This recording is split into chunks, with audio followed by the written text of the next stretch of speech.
হয়তো আপনাকে এই ভিডিওটা একটু হলেও ডিমোটিভেট করতে পারে, কিন্তু আপনাদের একদম একটা বাস্তব অপ্রিয় সত্য কথা আপনাদের সাথে শেয়ার করব।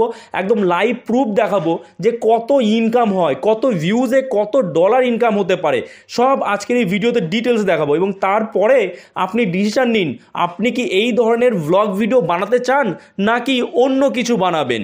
এক সেকেন্ড ওয়েট, আপনি কি ইউটিউব থেকে বা ফেসবুক থেকে ভ্লগ ভিডিও বানিয়ে ইনকাম করতে চান?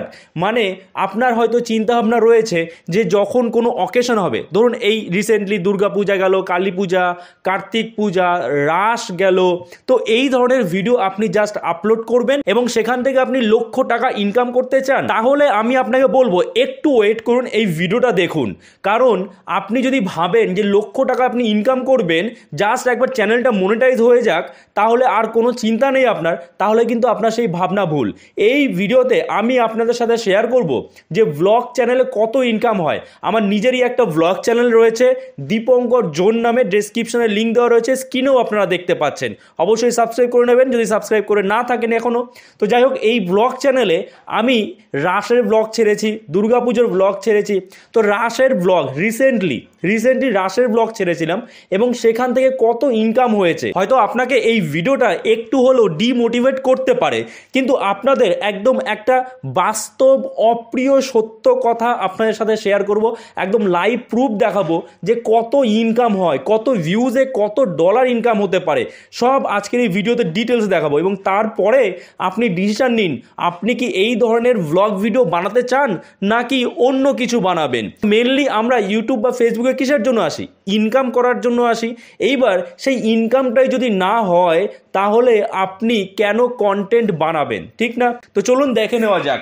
দেখুন সাইডে আমি স্ক্রিন শেয়ার করছি, এখান থেকে আপনারা সব বুঝতে পারবেন। দেখুন এই হচ্ছে আমার চ্যানেল, ঠিক আছে, দীপঙ্কর জোন। আপনারা দেখতে পাচ্ছেন রিসেন্টলি এটা কিন্তু মনিটাইজ হয়েছে। আর রিসেন্টলি যে রাসের ব্লগ ছেড়েছি সেই রাসের ব্লগে কত ইনকাম হচ্ছে দেখুন আপনারা দেখতে পাচ্ছেন এই যে নবদ্বীপ রাস বিসর্জন 2024, এটাতে 2.9K ভিউজ এসছে এবং এখানে আমি কত ইনকাম করেছি। তো আমরা এবার চলে গেলাম, আসার পরে ভিডিও পারফরমেন্সে যাই। তো ভিডিও পারফরমেন্সে আসার পরে ভিউজটা দেখতে পাচ্ছেন।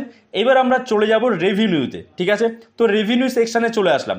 এইবার দেখুন ভালো করে বুঝবেন, রেভিনিউ সেকশানে আসার পরে দেখুন $0.37 ইনকাম হয়েছে, মানে প্রতি 1000 ভিউজে 0.14 অর্থাৎ $0.14 ইনকাম হয়েছে। তাহলে এবার ভাবুন, আপনারা হয়তো ভাবছেন যে কিছু ভিউজ আসলেই অনেক টাকা ইনকাম, আমার চ্যানেলটা জাস্ট মনিটাইজ হোক, আপনার কোনো রকম আর চিন্তাই থাকবে না। তা কিন্তু নয়, বাস্তব সত্যটা আপনি একটু ভালো করে বোঝার চেষ্টা করুন। এত ইনকাম কিন্তু নয়, হ্যাঁ, তবে ক্যাটাগরি ওয়াইজ কিন্তু এটা চেঞ্জ হয়। এবার ব্লগ চ্যানেলের ক্ষেত্রে মানে এই ধরনের যে ব্লগগুলো, যেগুলো অকেশন ব্লগ আপনি বলতে পারেন, যে কোনো পুজো হচ্ছে বা কোনো একটা কিছু ইভেন্ট হচ্ছে, সেই ইভেন্টের যে ব্লগ, সেই ব্লগে কিন্তু এই আর্নিং হচ্ছে। যে এই যে ইনকাম, এই ইনকামে কি আপনি খুশি যে এত ভিউজ এসছে, প্রায় 3000 ভিউজ এসছে, সেখানে আর্নিং হয়েছে মাত্র $0.14। আচ্ছা, $0.14 মানে কত টাকা আপনারা সাইডে দেখতে পাচ্ছেন। তো এই টাকাটা আপনি কি আর্নিং করতে চান এত ভিউজের পর, এত খাটাখাটনির পরে?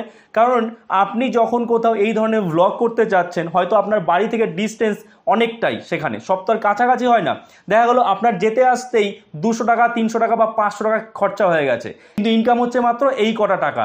তাহলে এবার আপনি ভাবুন যে আপনি কি করবেন। না, আমি এখানে ডিমোটিভেট করছি না।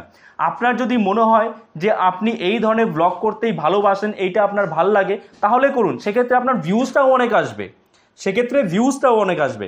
কিন্তু আপনি সবার দেখা দেখি এই কেউ একটা পুজোর ব্লগ বানাচ্ছে, পুজোর ভিডিও বানাচ্ছে, বা যে কোনো জায়গার কোনো একটা ইভেন্ট হচ্ছে সেই ইভেন্টের ভিডিও বানাচ্ছে, আপনি সেই দেখা দেখি আপনিও ব্লগ করতে চলে যাচ্ছেন। কারণ এখন কিন্তু প্রচুর ব্লগার পাওয়া যাচ্ছে, মানে অলিতে গলিতে যেখানে খুশি, মানে 4-5টা করে ব্লগার আছেই, মানে সবাই ব্লগার হতে চায়, সবাই ব্লগ করতে চায়, সবার দেখা দেখি ব্লগ করে। কিন্তু আদতে বাস্তব সত্যিটা কি কোনোদিন আপনি দেখেছেন? বাস্তব সত্যিটা কি কেউ আপনার সাথে শেয়ার করেছে যে কত আর্নিং হতে পারে এই ব্লগ চ্যানেল থেকে, মানে এই ধরনের অকেশনাল ব্লগ যারা বানায় তাদের কত আর্নিং হয়? হ্যাঁ, যদি আপনি ভেবেই রাখেন যে আমার এটা করতেই ভালো লাগে তাহলে করুন, কিন্তু আপনার কারুর দেখা দেখি কিছু করতে যাবেন না। সেটা ব্লগ চ্যানেল হোক, টেক চ্যানেল হোক, এডুকেশনাল চ্যানেল হোক, আপনি দেখা দেখি করতে যাবেন না। কিন্তু আপনি নিজে ভাবুন আপনার কোন কাজটা করতে ভালো লাগে, কোন কাজটা করতে আপনি এক কথায় হাঁপিয়ে যান না, যে কাজটা আপনি লং টার্ম কন্টিনিউ করতে পারবেন। কারণ এই ধরনের যে ব্লগ বানানো হয় সেক্ষেত্রে কিন্তু অনেক একটা খরচার ব্যাপার থাকে। আপনি যেখানে যাবেন, যাওয়া আসার একটা খরচা আছে, তারপরে সময় বের করার একটা ব্যাপার থাকে। আপনি এত সময় দেওয়ার পরেও যখন এইরকম আর্নিং হবে, স্বাভাবিকভাবে আপনার মনে হবে না আমি এই ধরনের ভিডিও বানাবো না, তখন আপনার সব হার্ডওয়ার্কটাই কিন্তু বেকার হয়ে যাবে। তো তার জন্যই আপনাদের সাথে এই বিষয়টা শেয়ার করা যে কত ইনকাম হতে পারে, কারণ এটা আপনাদের কেউ বলে না। আপনারা ভাবেন যে জাস্ট একবার মনিটাইজ হয়ে যাক, আমি মানে প্রচুর টাকা ইনকাম করব, এমনটা কিন্তু নয়। যাই হোক, এই ভিডিওটার উদ্দেশ্য কিন্তু আপনাদের ডিমোটিভেট করা নয়, আপনারা যেন সঠিক ডিসিশন নিতে পারেন এবং সঠিক কন্টেন্ট নিয়ে লং টার্ম কাজ করতে পারেন, যাতে সাকসেস পান। তার জন্যই আপনাদের সাথে আমি এটা শেয়ার করলাম।